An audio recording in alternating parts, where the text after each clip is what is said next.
We are going to be talking about Jupyter today.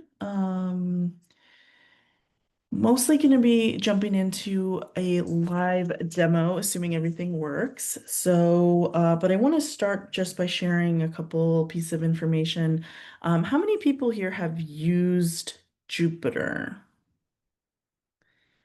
See if I can see. Okay, I see two, three. Okay, couple people have. Okay, good. Um, that's great. Uh, if you haven't used it, or even if you have, you may not realize how many things it can really do. Um, yeah, and when we say Jupyter, we're kind of talking about a collection of several things. Um, One of the things we're talking about is these notebooks. You may have seen oftentimes, or I feel like I kind of started with these Python notebooks, which was sort of an interactive environment to do Python coding. So you can, type a little bit of code and execute it, see the output, put things into memory, and then use them again in later cells, sort of interactively change things. So instead of running a script, you can, write and use Python very interactively.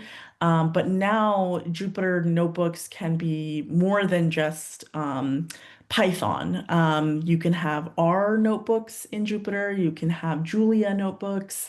Um, and yeah, so I think you can have Python, R, and Julia. There may be some other, um, you know, JIT codes that you can do notebooks with, but I'm not sure. JIT is just-in-time compiling, so they're the ones that are, you don't have to actually use a compiler to compile it. It sort of does it in the back for you. Um, You can use notebooks for, so it's a little hard to see over here, but there is some like equations. They basically have the ability to do like markdown and actually really nice rendering of text and equations. So you can have your nice like LaTeX or LaTeX equations and what you're doing, and then you can have the code that shows okay, how now we are going to, solve these equations. So here it's showing like a Lorentz system.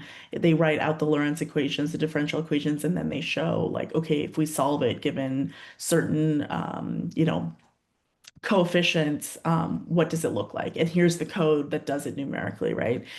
So this is kind of like a really cool way to do not only like, I mean, clearly this is a teaching tool, and I often see it now as a teaching tool, but when I was doing my dissertation, I was using this all the time to do my data visualization, cleaning, different numerical simulations, and a lot of machine learning because I could be training and watching the plot of my machine learning converging, things like that. And there's also different workflows that you can run using these notebooks. So it's a really cool service that we provide. And what we're going to do right now is actually just go ahead and uh, look at it live. So as soon as you go to jupyter.ners.gov, it lands you on our sort of hub. You're going to need to log in. Just like with any other NERSC service, you will log in with a username and password and your one-time password. So let me pull mine up. Okay. Fine. Hopefully that works. Okay, good. All right, so now we see a little sort of matrix here.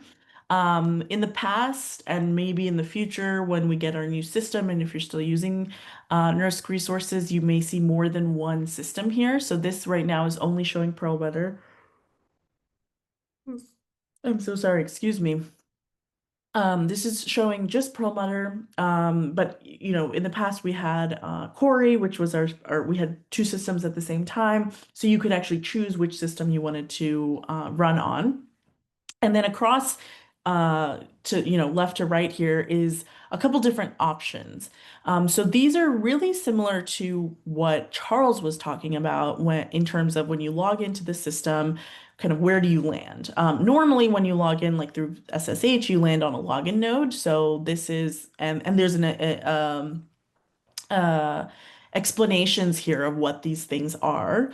So here it says it's a login node, it's shared, it's not, you don't have to, there was no job submission in order to land here, and you can just use it because, you're not doing anything memory intensive, or you're just running on a couple cores, like, if you're just making a couple plots or something, oftentimes those things aren't super memory intensive. And so this might be a good place to work. Let's say you're going to be doing something a little bit more involved. You may want to get a single GPU. So this is a shared GPU node. We have the ability to share across users. So you get on a node, but you just have one GPU and someone else may have the others, or another. And again, this is only for work that can fit on a GPU, and it uses about a quarter of a GPU node in terms of the resources. There may be times when you need an exclusive node, like you just don't want to be sharing memory, you don't want to be sharing any CPUs or GPUs, and that's totally fine. The one thing to remember about these, basically everything right of the login node column here this is essentially a job that's being submitted to the scheduler. It's the queue that it's being submitted to has a very high priority, which means you'll get the job really fast. It's an interactive job that will last 4 hours. The default is 4 hours. Um, but you will get charged a small amount for doing this. Depending, and the charges are in the documentation based on kind of what you ask for. So it's not a huge amount, I think, in general when you're using Jupyter, because it's a short allocation and you can terminate it when you're done. You probably don't need to worry too much about using up a ton of hours unless you're using a configurable job where you're asking for multiple nodes and so forth. But you will be getting charged for these, okay? Let's take a look at this configurable job. So this is now where you want to be using Jupyter and you want to be using the convenience of the interactivity, but you need more nodes, right? So one thing to note here is there's a maximum for the Jupyter QoS because it has such a high priority. We don't want people getting in there and trying to reserve, half the machine or something like that. The max you can get is 4 nodes. And then you can, the time limit, I mean, the max time limit for, I think any job for the most part is 24 hours. It's different if you have a reservation. It can be a little, the rules are a little different. If you don't have a reservation, then you pretty much can, like the maximum time is still, I think, 24 hours. Actually, in the Jupyter QS, maybe the limit is always 4 hours unless you have a reservation. So there are a couple ways where these things can change, and I don't remember exactly. But if you have a reservation, so let's say and I can and we talked a little bit about reservations, but or did we, Charles? Sorry, I may have been uh, doing something else. Did we talk about reservations? We briefly mentioned it, but we do have a reservation for today. So Mhm. for our hands-on activity, um, we'll discuss a little bit more about it. Okay, sounds good. Okay. But yeah, so reservations are basically just a way to say, okay, we know we're going to need to use the system for a little bit today, and we really, really need to make sure we get these resources for this amount of time. And so, yeah, so when you have a reservation, it makes getting on the system a little bit faster. And basically, the cool thing is you can also use Jupyter within that reservation. So you would kind of configure it as needed, and then you would press start. So let's go back to our hub for a moment. So here, let's say I want to get onto a login node. You're going to see when I click on this start button here, it's probably going to be pretty quick, right? So it's essentially just SSH, any node. So I have a feeling the speed here is mostly related to my internet speed, my Wi-Fi.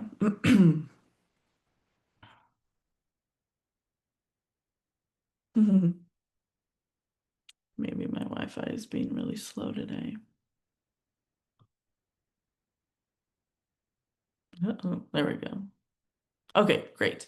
Okay, so we've now landed. We are on login node 32. And this is the exact same as, any, what is it? I was mine out. Right. This is the same as any terminal that you would SSH into. Okay. So it's another way if you don't want to be using a text terminal, you don't have access to one on whatever system, computer you're on. It's kind of a nice way because you can just use the a browser, an internet browser, to connect, and you still have all of the capabilities of a regular terminal that you might be used to. Um, okay, let's see. I'm going to keep my slides open over here so I make sure to talk about everything I want to talk about. Okay, let's see here. We did this. Oops, sorry. Talked about that guy. Okay, so let me mention a couple other things here. So, zoom out a little bit. Okay, so over here we have a couple nice little things here. So it's kind of a file browser you may be familiar with in, your own system, whatever you're using. And then up here you can actually make a couple shortcuts. So, for me, it was like, okay, I really need to get into Scratch pretty quickly. I want to be able to jump back and forth between home and Scratch. And so I'm able to make these favorites here. But the other nice thing is, if I'm like, okay, I need to, and it's so funny, I'm pretty sure I make these every time I run one of these trainings. But you can literally double click and open any of these notebooks. Okay. So like again, I'm like sometimes I'm just like trying to crack open something and be like, oh, what's in here? I'm just doing or I'm doing a little demo for someone or something like that. And so it's really convenient. You just like make one of these. How do I make one of them really fast? Okay, so let me close that for a second. You'll see this big blue button over here. So we're going to click this blue button, and this is called the launcher. You can see there's a ton of options here. And so the first section here is notebooks. So these are notebooks, and the different names here are actually different Conda environments that I've made.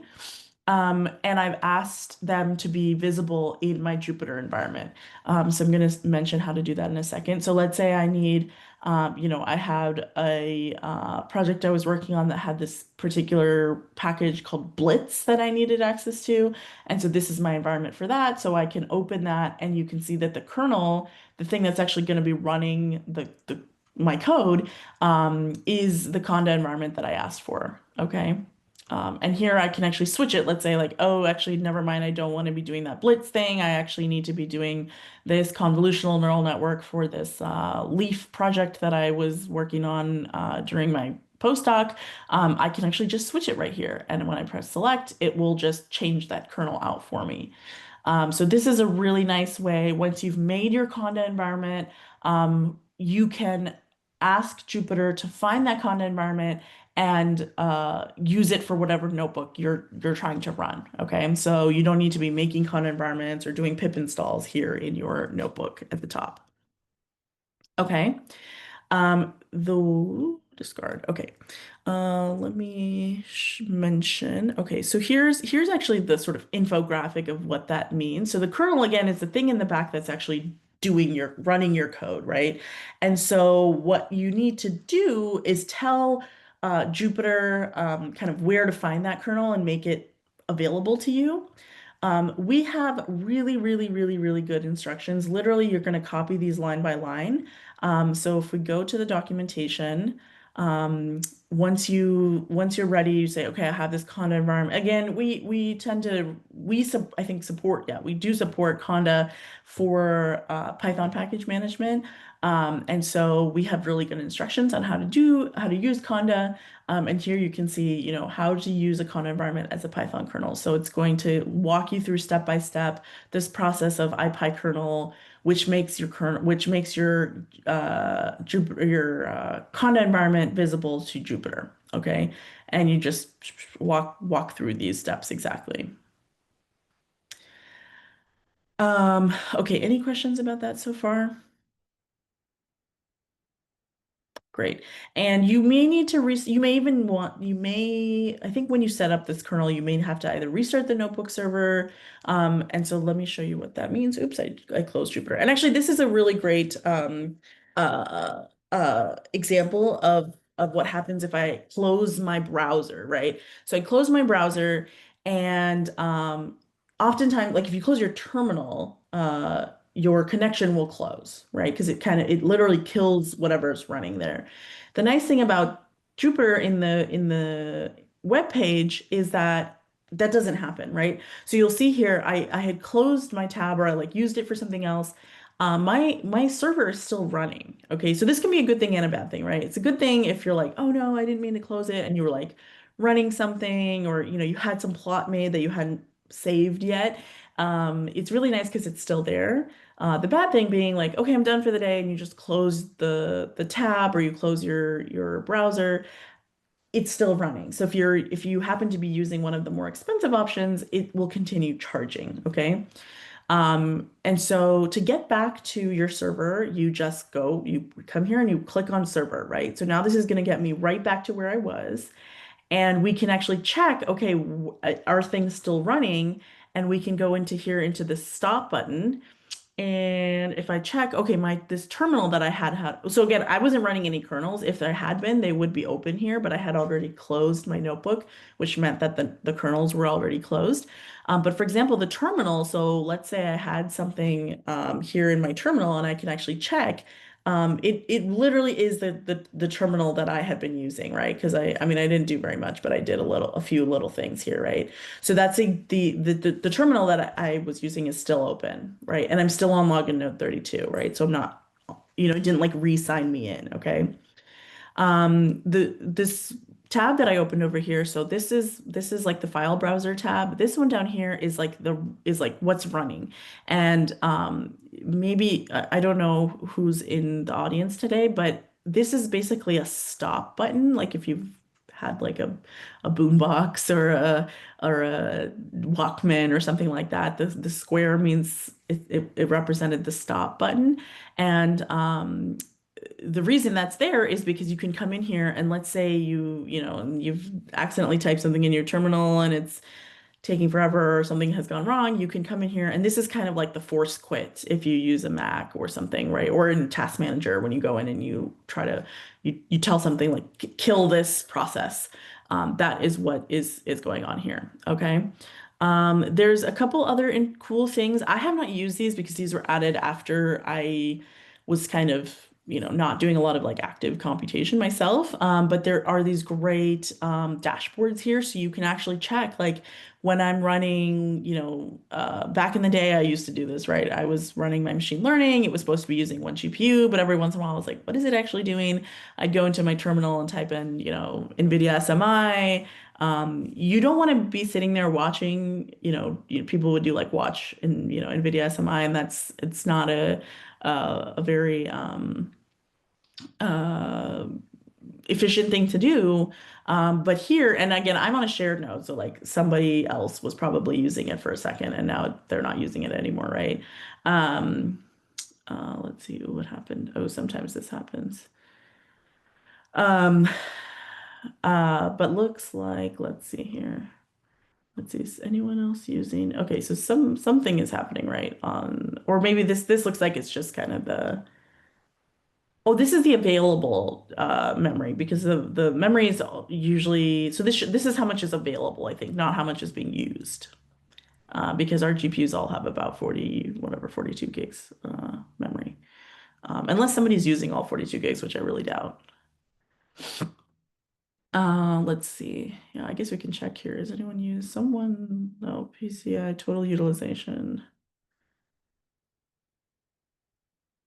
Um, I guess we could even look and see is anyone using. Okay, so let's say I want to open a terminal. So what I did is I went to the launcher and then I scrolled down. So again, the first thing here was notebooks. The next thing is console, which I think is also like kind of like an interactive environment, but it's not the same. It's like if you were running that like Python in your terminal, right? So it's just like automatically running it for you, and it already will have activated the Conda environment that you're asking for. So same with Julia, or same with some of these other things that we have set up. Some of these I set up, and then some of them are provided by NERSC.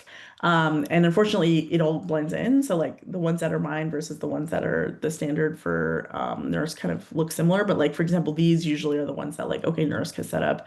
I think even these TensorFlow environments. Yeah, the Julia environments. This one is also provided by NERSC. But then, for example, some of these other ones are mine, right? Dask is provided. This one's also provided by NERSC. And then down here in other, we have so we have a terminal. If I want to just open up a text file or a markdown file, you can even do, some of these other files, right? And the cool thing is because it knows like, okay, this is a Python file, it'll do like the nice coloring and so forth for you. So here, if I ever close or kill my terminal, I can always come back to it by going to the launcher and scrolling down and opening a terminal. Okay. Let's see, what else did I want to mention? Let me check my slides. Doo-doo. Okay. Okay. It may be worth it to know that there is actually a log of everything that you're doing. For your benefit, for our benefit, our Jupyter experts, Kelly and Roland, will often use this. They can probably parse this better. I mean, I can't. It would take me a little bit of work to parse everything that's happening here. But they can look at it and see like, oh, something happened if you ever were to have an issue. Jupyter is an extremely stable service. A lot of people are using it, and it's very well configured. I will brag and say that our Jupyter experts are probably worldwide experts. So it is a really fantastically set up service. But of course, things can happen, weird things can happen. Usually it's like, oh, I did something like I didn't really mean to do, and like I want to put it back. So there is a place where you can check, or you can even attach, copy this and attach it and send it in with your ticket if something did go wrong. And that is in your home directory. It's this Jupyter Perlmutter log. Okay, if you ever want to look at it. In general, and I always forget to ask for the updated version of this, but I imagine, the trend here is very clear. This is showing the usage in the, from 2018 to 2014, and it already you can see it, doubled, tripled, went up quite a bit.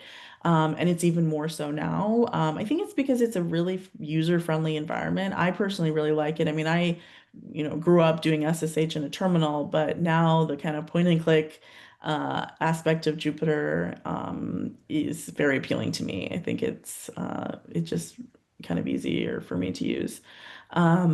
So yeah, so there's, we recommend people using it. There's no like, oh, the traditional way to do HPC is in a terminal. You have to be doing it that way. I would disagree with that. I think you should use the tool that makes you the most efficient, that makes you able to do your work. Because in the end of at the end of the day, that's what we want is want you to be able to do your research, in a way that is comfortable for you. One last thing before we sort of finish up here, I take any questions. So let's say I'm done for the day. Like I said, okay, I close it. Oh, I'm done for the day. I close my tab. Well, actually, that's not sufficient, right? Because again, if I'm using one of these expensive options, it's going to continue to charge me. So what I actually want to do is I want to press stop here, okay? Before I do that, I want to show one more thing. Let's say you want to get back to that hub. You can actually do it by going here all the way down, and it says hub control panel, right? So you don't have to like close it and open a new one. You can just press hub control panel. And actually you can see it opened in another tab for me because it thinks maybe I want to have a different session or something like that, right? So it didn't close this other one for me. Now I'm back in the hub and I want to kill my job because I don't want to be charging anymore. Of course, on the login node, it's not charging, but on the other ones, it would be. So I press stop. Okay. And now it's going to take a second. but now it has killed the job and it's gone now. So now it's not again, if I'm using one of these options, it's not charging anymore. Okay. So it's best practice to go ahead and kill it so that it frees up those resources for somebody else, because otherwise that job's just going to run for 4 hours. It will time out and will stop at that 4 hour mark. But it is just good practice to if you're done for the day, if you're, signing out, then please go ahead and stop your server. Otherwise, it will keep running in the back. Okay, let's see. Any questions, comments, concerns? One thing to know is that every once in a while, so the service that runs Jupyter is called Spin, which we talked about, and then Spin is running in something else, which is called Rancher. And Spin every once in a while, or I think it's Spin. It does a like this little blip refresh every once in a while, and sometimes people are using the system when that happens, and it's inevitable. It's almost impossible for it to not happen. And so you'll get this like little like 503 bad timeway or bad pathway or gateway or whatever it says. And that's just an artifact of that little blip refresh thing that happens. And so don't panic. First of all, one thing, your server is still running, right? So it's not killing that server. It's literally just the interface. It's like the part that you're seeing in the front, right? So it's literally just this server that's refreshing, right? So your kernel is still there. And these things are also being saved pretty frequently. It's kind of like, if you use Google Docs or any of these things, they're like constantly saving. So I mean, unless you were in the middle of typing and that's right when it blipped out, you might like be missing a couple of letters or something, but for the most part, you're not going to be like missing huge chunks of work or like hours worth of work. And so if that ever happens, just really the only thing to do is just wait, like maybe wait 10 minutes even sometimes, just because it takes a little bit to like tell the server that it's like back up or something. And so a lot of times I'll be getting tickets and people are like, my Jupyter stopped working. And I'll just be like, wait 10 minutes. And then I never hear from them again because it usually means that everything was fine. Yeah, okay. So this is just a summary of everything I talked about today. These slides have like pictures and reminders of everything I talked about today. And as always, let us know what kinds of things you want to see, what you want to do. We again, like I said, we have the Jupyter World experts working here at NERSC, literally have been recognized by the Jupyter Project for their contributions and their knowledge. So um, yeah, you're getting the best of the best over here. Okay, any questions?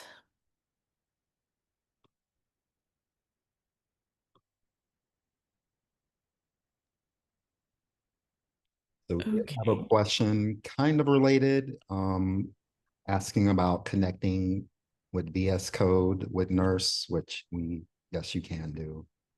Yes, so you can connect VS Code, and we have instructions on that. Let me pull those up. Well, I'll pull it up actually. Oh, okay, let's go. I'll show them on here. Oops. Yes. There we go. So there is a sort of walkthrough of how to do that here.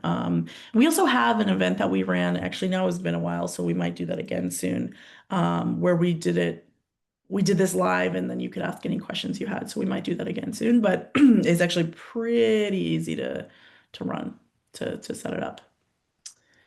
But as far as I know, you can't do like a Jupyter thing, or I'm not really sure. There was something else that people were asking for where they wanted like to be doing a Jupyter kind of thing in VS Code and have it run on Perlmutter, and I think that was not really feasible. So if you're doing a notebook environment, you should just use Jupyter on our system.